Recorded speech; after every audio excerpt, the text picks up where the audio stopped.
New horror story. The Watcher. Creepiest urban legend you've never heard of. I spent 3 months investigating the urban legend of The Watcher for my journalism thesis, and now I understand why no one else has ever published a complete report on it.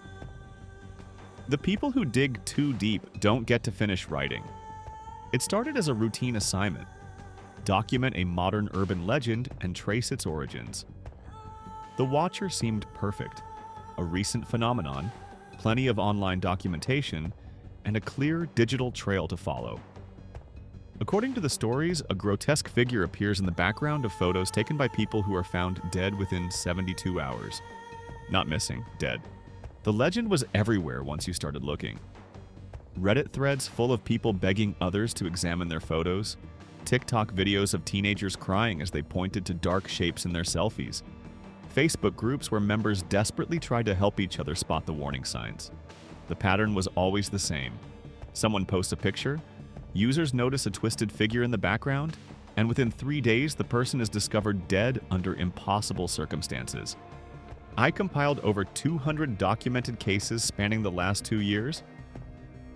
College students found hanging in locked dorm rooms, hikers discovered at the bottom of cliffs they never climbed, parents found drowned in their own living rooms.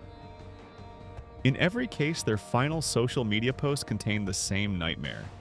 A tall, contorted silhouette with limbs bent at wrong angles, lurking just at the edge of perception. The figure never appeared the same way twice.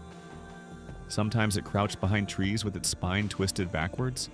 Sometimes it pressed its face against windows with features that shifted and blurred when you tried to focus on them.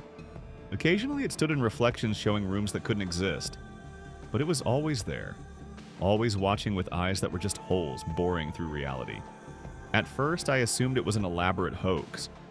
Digital editing, coordinated pranks, or mass hysteria. But the metadata on the photos was clean. No signs of manipulation.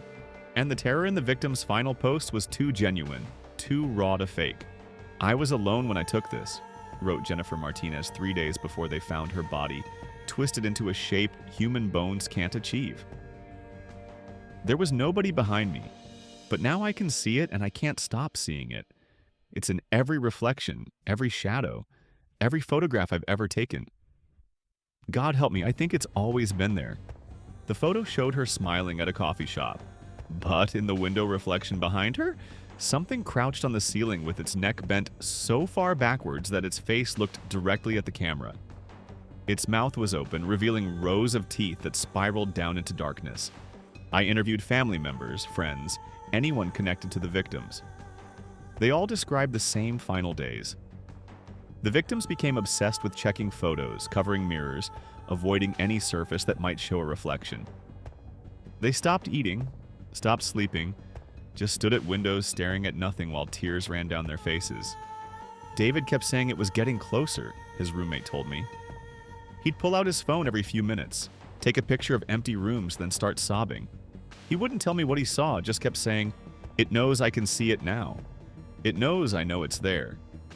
David Chen was found in his dorm room, his body arranged in a perfect spiral on the floor, every bone broken but with no signs of struggle.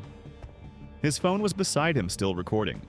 The final video showed him alone in his room, apparently dying in agony, while something tall and wrong moved just outside the camera's frame.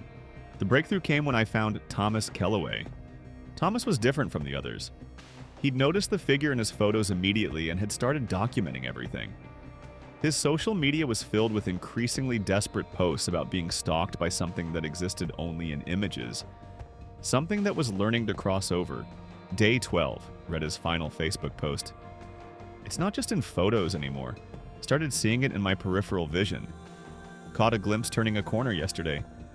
It moves like its joints are broken, like someone learning to walk in a body that doesn't fit. Its face? God, its face is like looking into a grave. If you're reading this and I'm gone, burn everything. The photos, the cameras, this phone. Don't let it spread. Thomas was found hanging from a tree in his backyard, a tree that had been cut down 3 years earlier. Somehow, impossibly, he was suspended 20 feet in the air from branches that no longer existed. But unlike the others, he'd left something behind, a hidden camera system he'd installed to document his stalker. I spent weeks getting access to those files through his family. What I found made me understand why this story has never been properly reported. Why every journalist who gets close enough to the truth ends up as another victim. The footage showed Thomas's apartment for 3 days before his death. Normal activities, empty rooms, nothing unusual. But at 3:17 a.m. on his final night, reality tore open in the corner of his living room. It didn't enter through a door or window. The air simply split apart like fabric, revealing an impossible space beyond. A place where geometry screamed and physics wept. From that wound in the world, something that had never been human squeezed itself through. It was wrong in every dimension. Too tall, too thin, with limbs that bent in directions that shouldn't exist. Its head tilted at an angle that would snap a human neck, and where its face should have been was a void that seemed to pull light into itself. But the worst part was how it moved. Each step was a lesson in how broken things still walk, how death still dances. The figure stood there for hours, perfectly still except for its head, which rotated in slow, complete circles while that nothing face tracked back and forth across the room. Watching, learning, hungry. At 6:33 a.m., Thomas walked into the living room for his morning coffee. He walked right past the creature, close enough that its 2 long fingers brushed his shoulder, without any sign that he could see it. But when those fingers touched him, Thomas stopped breathing for exactly 7 seconds before continuing like nothing had happened.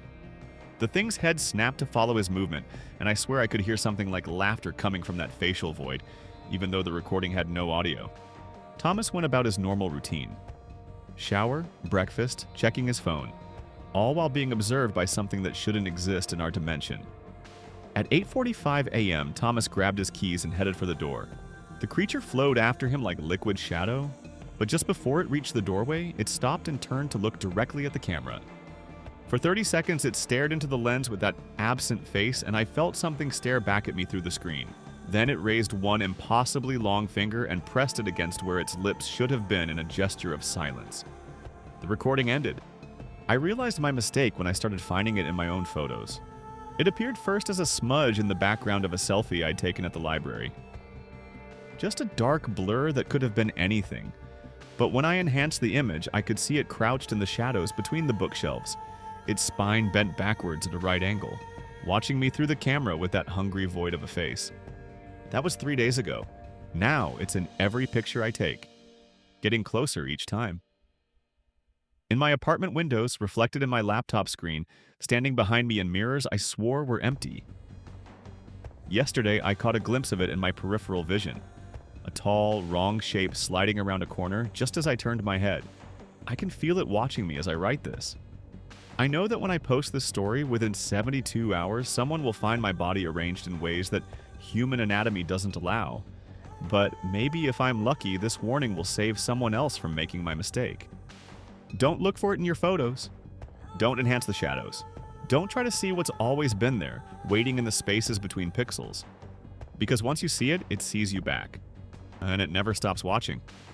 The camera on my laptop just turned on by itself. There's a notification that I'm being recorded.